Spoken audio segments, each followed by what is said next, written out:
bem? Sou Rafa. Já é o meu segundo vídeo agora. Então nós vamos falar sobre redação. Vou focar na redação do Enem, que é que eu tenho mais intimidade, talvez. Então vamos conversar sobre alguns tópicos importantes e espero que o vídeo seja mais curto que o primeiro. Na verdade, a ideia são mais dicas para que vocês possam usar na hora de escrever, tá? Não é modelo pronto, porque eu não gosto. E sempre falo isso para os meus alunos, que não se deve seguir um modelo. Cada um tem que escrever preferencialmente da maneira como preferir.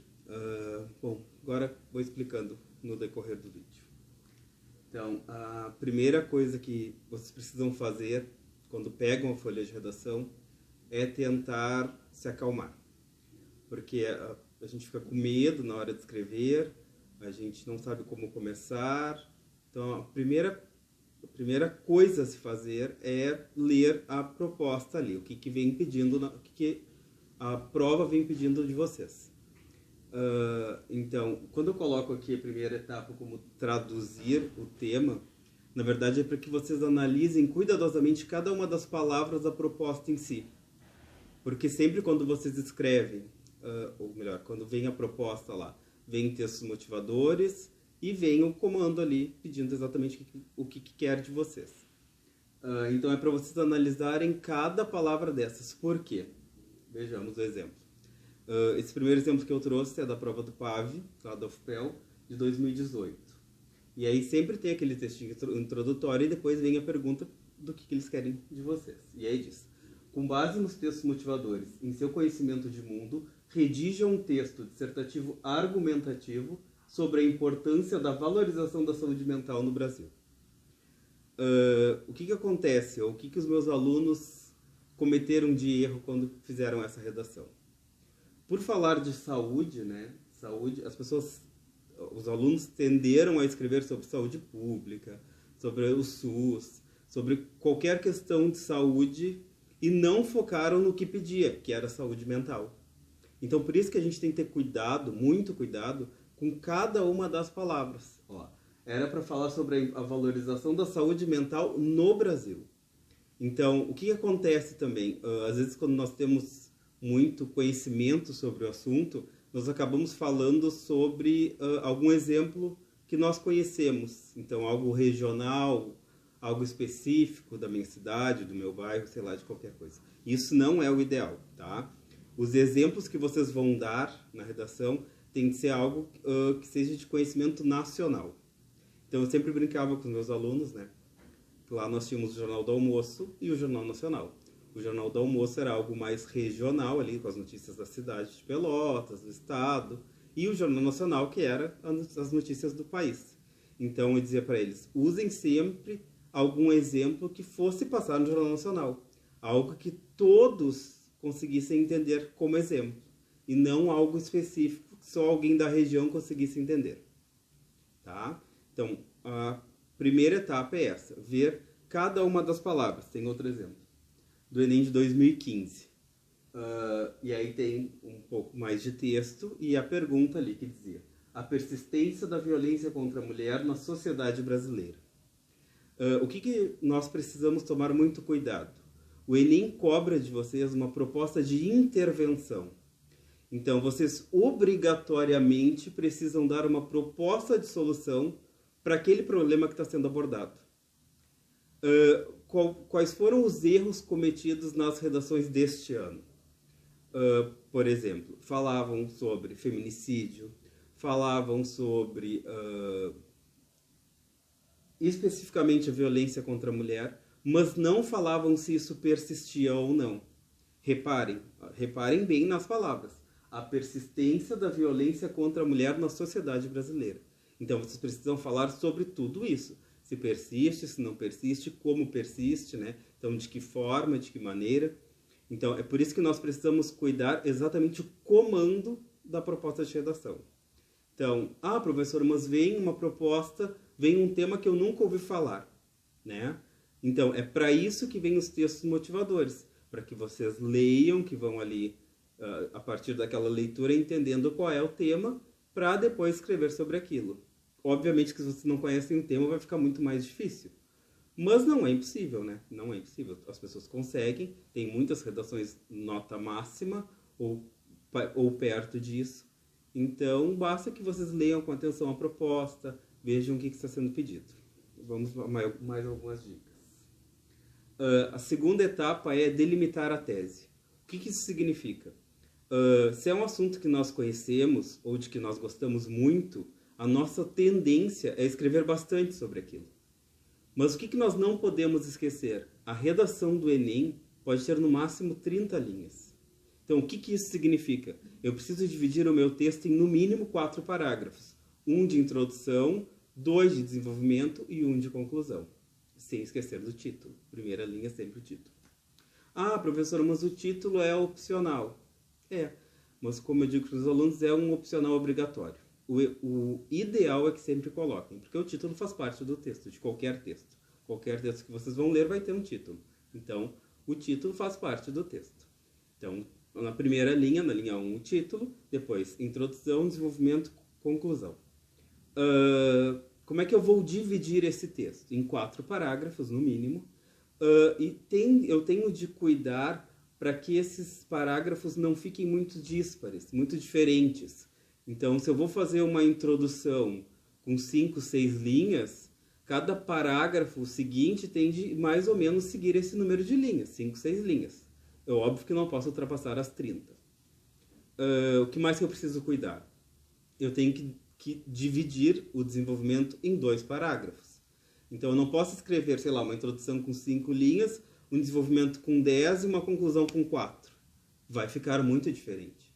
Então, por isso que o ideal é sempre dividir esse texto para organizar melhor. Então, vamos lá. Primeira etapa, ver o que a proposta está pedindo exatamente. A segunda etapa é ver o que eu vou falar a partir daquilo. Então, a partir do que eu li, a partir do que eu conheço, eu vou fazer o quê? O rascunho. Ah, professor, mas eu não gosto. Só um pouquinho. Eu não me lembro da parte que eu perguntei aqui se gostavam de alguma coisa. Eu sempre faço isso em aula. Tá, é brincadeira, mas é sério. Não é porque eu gosto ou não gosto. Texto precisa ter uma organização. Por isso que hoje, esse vídeo, é basicamente para mostrar a vocês como fazer esse planejamento de texto. Então, eu vou organizar o texto a partir do rascunho. Então, não tem opção de não querer, de não gostar. Ah, mas não dá tempo. Bom, é para isso que vocês estão se preparando desde agora. Para chegar na hora da prova lá e vocês conseguirem dividir o tempo para conseguir fazer um rascunho. Eu não posso achar que eu vou começar a escrever o texto e a primeira versão vai ficar ótima. Não vai. Sinto muito informar. Ou muito dificilmente ficará. Eu preciso saber que eu preciso de um tempo para sentar, organizar as minhas ideias e fazer esse planejamento. Como que eu vou fazer esse planejamento? Como é que eu vou fazer esse rascunho? Tá. Tem algumas perguntas que eu sempre dou que eu acho que ajudam na hora de escrever. Então, por exemplo, na minha introdução, o que tem de ficar claro na minha introdução? O que é uma introdução de um texto? Então, eu posso fazer essas perguntas. O que é a matéria tratada? Qual é o assunto, o tema? Qual é o seu ponto de vista sobre a temática, o teu ponto de vista sobre a temática? E qual tese que vai ser defendida? Isso tem de ficar claro na introdução. Então, ali nas primeiras 5, 6 linhas do teu texto, eu já tenho de saber qual é o teu ponto de vista, o que tu vai defender no decorrer do texto. Isso tem de ficar claro. Essa é a tese, né? A ideia principal do meu texto. Tem de estar na introdução. Tá? Então, essas são perguntinhas que vocês podem anotar e podem, sempre na hora de fazer o planejamento, pensar nessas perguntas. Porque, obviamente, que nem todas vão se encaixar, isso vai depender do tema. Tá? No desenvolvimento, lembrando, eu digo só desenvolvimento, mas não significa que o desenvolvimento vai ter um só parágrafo. Ah, professor, mas eu vi um texto, uma redação nota 1000, que tinha só um parágrafo de desenvolvimento. Eu não sei, não li todas as redações de nota 1000 do Enem, né? Para afirmar isso a vocês. Mas posso dizer que das que eu vi, não vi nenhuma com um só parágrafo de desenvolvimento. Então, eu obrigatoriamente preciso dividir o meu desenvolvimento em 2 parágrafos. Como que eu vou fazer isso? Então, organizando as ideias. Que perguntas que eu vou fazer para o desenvolvimento? Ó, por que, então, por que razão? Por que falar desse tema? Qual é a razão? Qual é o objetivo?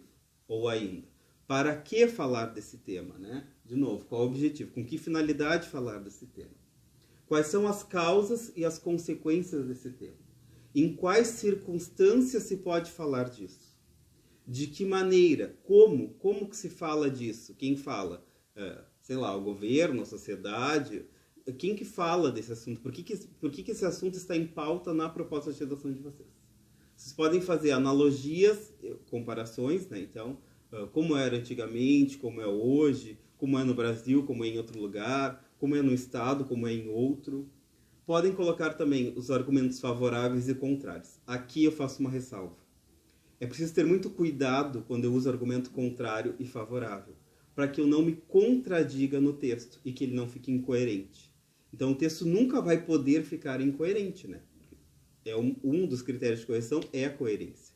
Então eu preciso ter um cuidado grande, porque se eu vou colocar argumento contrário ou favorável àquele tema, a minha posição tem de ficar bem clara. Se eu sou favorável ao tema, os meus 2 últimos parágrafos do texto, que é o desenvolvimento 2 e a conclusão, tem de ter argumentos favoráveis. Se eu sou contrário, tem de ter argumentos contrários. Na conclusão, não argumentos, mas tem de ficar claro qual é a minha posição, tá? E por último, então, eu posso fazer também uma análise da situação, como está hoje, né? A mesma coisa, situação real, atual. Olha, o que está acontecendo hoje com relação àquele assunto, tá? Obviamente que isso aqui é no plano das ideias, né? Porque eu não peguei um assunto específico para falar. Para vocês vai ficar mais fácil. Vocês podem treinar isso com as propostas que já tem aí do Enem ou de qualquer outro processo seletivo que vocês pretendam fazer. Peguem as propostas antigas e refaçam, e façam. Façam a partir desse esqueminha que eu estou dando para vocês. Então, essas são ideias para desenvolvimento. A conclusão. O que eu sempre digo? A ideia é a conclusão, como é o fechamento do texto, tem de ficar clara ali a minha posição e eu preciso colocar ali. Então, como é que eu vou fazer isso? Coloco observações, perspectivas para o futuro daquele tema, quais são as soluções, porque lembrem-se sempre de que o Enem cobra uma possível proposta de solução para aquele problema abordado, então eu tenho de dar uma solução para aquele problema. Então, eu preciso dar a solução na conclusão, preferencialmente. Pode ser no segundo desenvolvimento, mas na conclusão tem de ficar claro qual é a proposta de solução. E a conclusão em si, né? Concluam o tema ali. Não façam nunca perguntas retóricas. Professor, mas eu gosto de escrever o meu texto a partir de perguntas. Bom, então, o teu texto tem de ter pergunta e resposta. Eu não posso fazer uma pergunta retórica. Uma pergunta que eu vou fazer o leitor, né, que não vai ser o leitor corretor, no caso, que vai ficar pensando o que o aluno quis dizer aqui. Não pode ter dúvida, não pode ter ambiguidade no texto de vocês. Não pode ter duplo sentido. Tem de ficar claro qual é o posicionamento. Então, eu não posso deixar uma pergunta, eu pensei nisso, mas não escrevi. Eu não posso pensar, eu tenho que escrever. É um texto curto, é um texto objetivo, no máximo 30 linhas. Então, isso tem de ficar sempre bem claro. Tá? Então, eu tenho de colocar na conclusão ali as possíveis soluções, fazer alguma perspectiva para o futuro daquilo, ou se estão falando, porque o tema é importante, né? Então, de que maneira que isso vai ocorrer no futuro, se vai acabar, se vai continuar, de que forma que eu vou falar disso. Tá? Então, retomando, tá? A introdução, como é que eu vou fazer uma introdução de qualquer texto dissertativo ou argumentativo? Eu faço com uma afirmação, não deixa de ser uma informação, né? Uma afirmação. Eu afirmo alguma coisa sobre o tema. Eu posso começar com perguntas, desde que eu responda essas perguntas durante o texto. Eu posso fazer uma retrospectiva histórica, então falar como era antigamente, como é hoje. Eu posso falar sobre dados estatísticos, e aqui é outra coisa que é bem importante eu ressaltar. Se eu vou falar sobre algum dado estatístico, o dado estatístico, obviamente, tem que ser verídico, tem que ser real. O que acontece? O aluno fica nervoso na hora de escrever e aí coloca qualquer dado que imagina. 80% da população, 60% da população... E ainda isso não é verdade. E isso desqualifica o meu texto. Então, eu só posso usar dados que sejam reais, que eu tenha certeza. Se eu não tenho certeza, não coloco, tá? Então, posso utilizar algum dado que venha lá na proposta, algum dado que venha na prova, algo que seja real e que seja verdadeiro. Se não é, eu vou acabar desqualificando a minha argumentação. Então, não uso. O desenvolvimento. Aqui tem alguns exemplos até com frases que vocês poderiam usar, né? Eu posso fazer ali um confronto de ideias, então, mas eu acho meio arriscado, porque para que não... eu tenho de tomar o máximo de cuidado para que isso não fique contraditório, para não perder a coerência do texto. Tá? Eu posso fazer por divisão de ideias, então, em primeiro lugar, eu vou tratar desse assunto, por tal importância, em segundo, em terceiro, e concluo. Posso enumerar também, né? É preciso considerar que, a partir daquelas informações que eu tenho, ou daquilo que tem no texto. Eu posso fazer uma paráfrase. Eu não sei como começar, eu não sei que argumento mais utilizar. Reler lá a proposta, ver o que dá para aproveitar daquilo.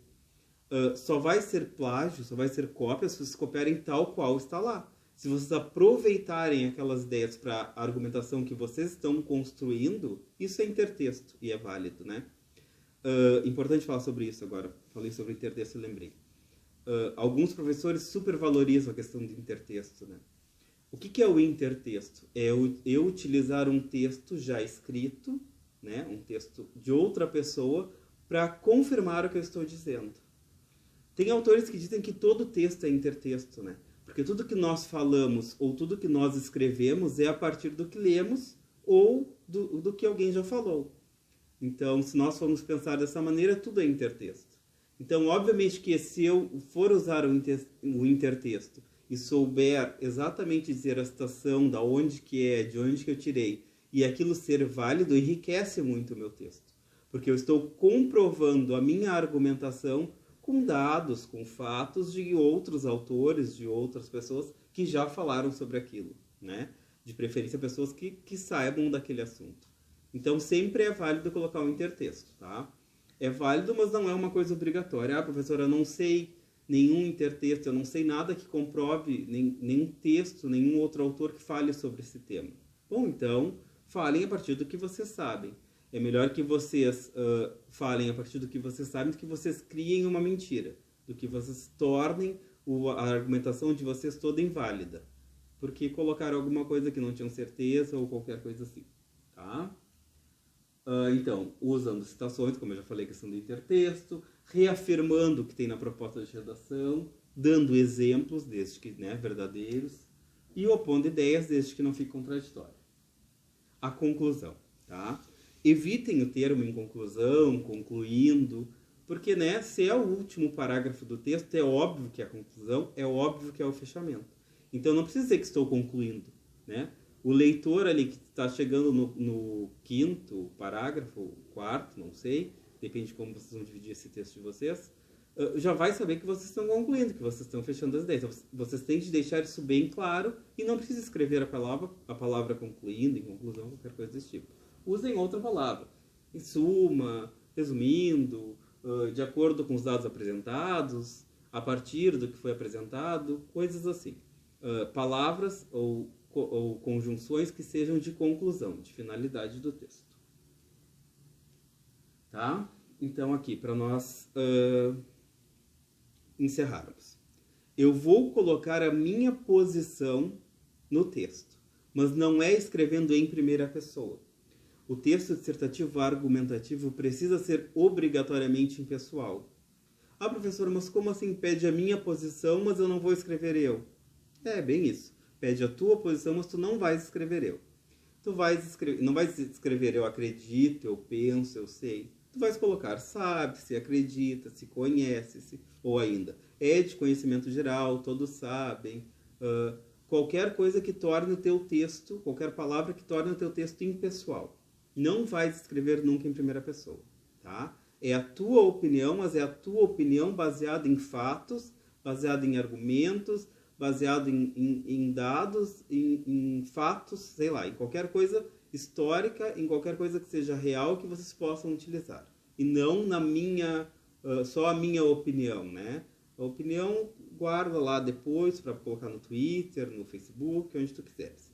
Mas é a tua posição, a tua opinião baseada em algum fato, baseada em algum dado. Só a tua opinião por achômetro não é válida ali naquele momento. Cuidem a forma de falar, desculpem, a forma de escrever. Então, eu não posso usar um termo que seja regional, eu não posso usar um termo que seja coloquial, que seja típico da fala. Não é uma conversa, é um texto dissertativo argumentativo. Como eu já falei lá no primeiro vídeo, eu tenho de ter essa noção de que é um texto que precisa usar o máximo de formalidade possível. Então, quanto mais formal eu for, não que... É bom que seja formal. Então, vamos deixar assim. Sejam o mais formal que vocês puderem, tá? Não é uma conversa, não pode ser um tom informal. O leitor, o corretor, não conhece vocês.